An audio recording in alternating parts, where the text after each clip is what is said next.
So I want to introduce you to Zach at Zach2040 on Twitter. Zach is one of my favorite people on Twitter, not only because he is way too smart for his age. He's one of the best reply guys out there, but because Zach has a give no F's approach to Twitter that I really appreciate. You can find him in my replies and frankly everyone else's replies on any given day of the week. And I say that in the best way. He's not the bad kind of the reply guy. He's the good kind of reply guy.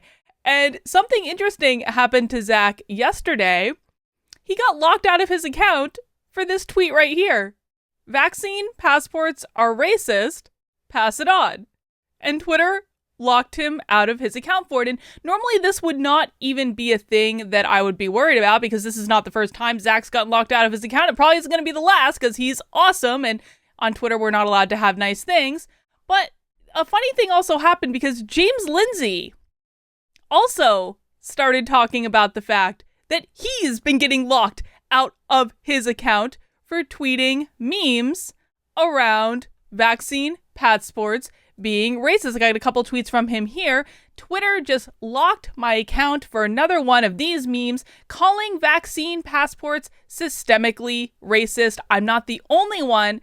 Many people are saying they also got locked out of their accounts for posting satirical memes that indicate accurately that vaccine passports are systemically racist by the left's definition.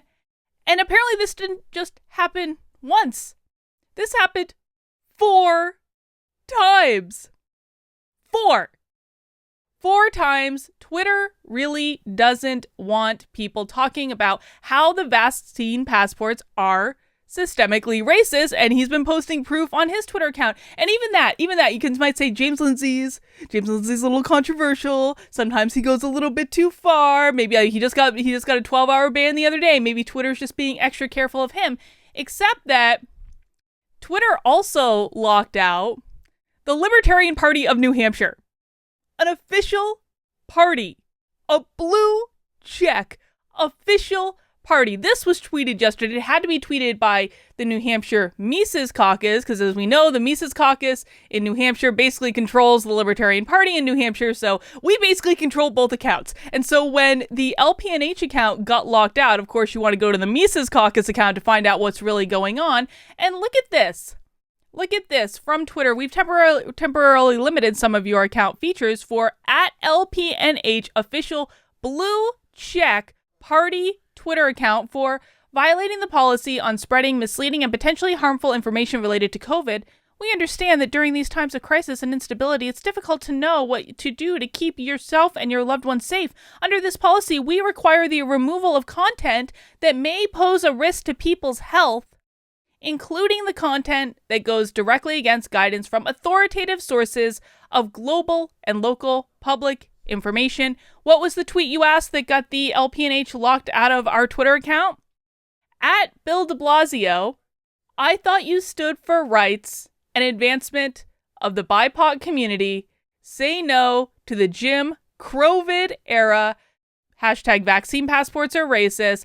#NYC apartheid. That's it.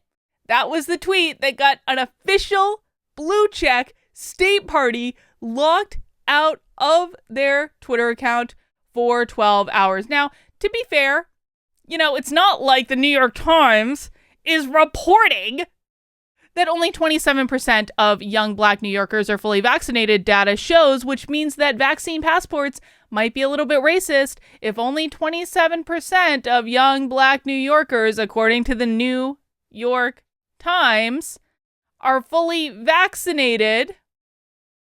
Then that might mean requiring vaccine passports might be a little racist. We're going to read this article in a second, but I just want to note before we get into this article in which the New York Times treats Black Americans who are unvaccinated substantially different than they treat pasty white people like me who are unvaccinated. I just want to know that I did actually try to do a test. I did. I just tweeted yesterday testing something, #vaccine passports are racist, and I haven't gotten banned. I haven't gotten locked out of my account. Maybe it's because I haven't tweeted a clever meme with it. Maybe the meme would have made all the difference. But I did want to note something funny. Look at this. Look what happens when you click on the vaccine passports or racist hashtag. They really do not like this hashtag. You get this, know the facts. Make sure you get the best information on vaccines. Resources are available from the U.S. Department of Health and Human Services. They really do not like this hashtag at all. But let's take a look at this article from the New York Times, which apparently we've got up 1% since the original tweet. In the tweet, it's 27%. In the headline, it's 28%. Whatever. It's still not that much. Why only 28% of young Black New Yorkers are vaccinated as the Delta variant courses through New York City. Many young Black New Yorkers remain distrustful of the vaccine. And listen, man, I'm not advocating either way here. I don't care if you get vaccinated. It is your medical decision to make with your doctor. I am simply pointing out that people on Twitter are getting locked out of their accounts for pointing out how racist the idea of vaccine passports are when a substantially low number of Black Americans are actually vaccinated from this virus. I just think it's a little ironic. As a construction site safety manager in Queens said that as a Black man, he was more worried about the prospect of being stopped by the police than he was about getting COVID-19. A graduate student in the Bronx who has not gotten vaccinated said her worst fears seemed confirmed when a vaccine that the government was directing to Black people and poorer neighborhoods was briefly suspended over a number of things I'm not going to say on YouTube because I'm probably not allowed to. And a civil rights activist in the Bronx said he grew suspicious when he heard last year that politicians were prioritizing minority neighborhoods for coronavirus vaccinations. I'm going to pause here because YouTube's going to try to call me out on this. I guarantee you I'm going to get in trouble for YouTube over this. I don't care if people get vaccinated. I don't care. I think that people should make the best medical decision for them in conjunction with their doctor. I don't think I have an unreasonable position here. I am merely reading an article from the New York Times. I'm reading an article from the New York Times, YouTube. New York Times. Since when does America give anything good to Black people first? I think that's a fair question. We live in such a systemically racist country, don't we? Then, why shouldn't Black Americans be suspicious? Because this country is just rife with systemic racism that is constantly working against African Americans. Why should they take our word for it? We've been horrible to them. Said activist Hawk Newsom, a 44-year-old Black Lives Matter leader who is unvaccinated. I think I've heard of this guy. I feel like I've heard of this guy before. I feel like he was on, Clubhouse. I think I've heard of this guy. I could be wrong about Clubhouse, but I've definitely heard that name. All three situations reflect a trend that has become a major concern to public health experts. Young Black New Yorkers are especially reluctant to get vaccinated, even as the Delta variant is rapidly spreading among their ranks. City data shows that only 28% of Black New Yorkers age 18 to 44 are fully vaccinated, compared with 48% of Latino residents and 52% of residents in that age group. Now, how would requiring vaccine passports, given this data, that public health officials are making African Americans really, really suspicious of this vaccine, as which they should be, because obviously we live in a systemically racist society, and we don't want Black Americans to feel unsafe, do we, YouTube? I just don't want Black Americans to feel unsafe. Listen, man, this is the very definition of systemic racism right here. This is it. And when people point it out correctly, using clever memes, Twitter is locking them out of their accounts. Does anyone else have a problem with this? I have a problem with this. Hence why I'm making this video. I just thought that was interesting. I wonder how many other examples do we have? Honestly, leave a comment below. How many other examples do we have of people getting locked out of their accounts in like the last day or so for doing something like this? Or for doing something, where is it? Like this.